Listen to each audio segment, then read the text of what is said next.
আজ আপনি যা শুনতে যাচ্ছেন তা মনে হতে পারে খুব সাধারণ, কিন্তু এর মধ্যে লুকিয়ে আছে এমন একটি শক্তি যা আপনার জীবনের দৃষ্টিভঙ্গি সম্পূর্ণ বদলে দিতে পারে। একটু অপেক্ষা করুন, এই ছোট ছোট কথাগুলোই একদিন আপনার বড় সিদ্ধান্তগুলোকে প্রভাবিত করবে।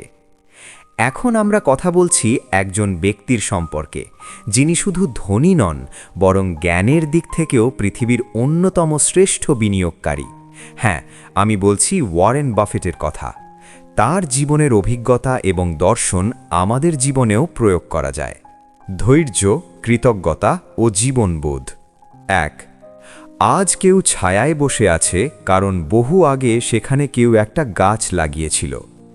এই কথার অর্থ হল ধৈর্য এবং দীর্ঘমেয়াদী চিন্তার গুরুত্ব। আজকের সুবিধা বা সাফল্য হঠাৎ আসে না, এটি আগে নেওয়া ছোট ছোট সিদ্ধান্ত, পরিশ্রম এবং বিনিয়োগের ফল।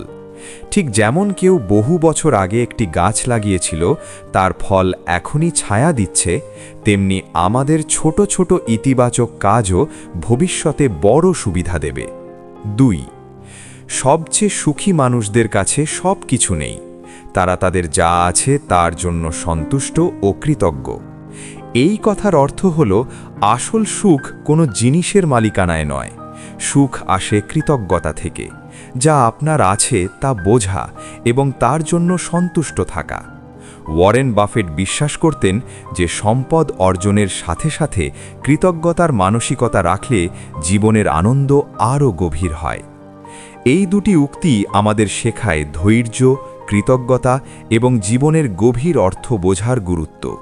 ছোট ছোট ইতিবাচক অভ্যাস এবং কৃতজ্ঞ মানসিকতা জীবনে বড় পরিবর্তন আনে।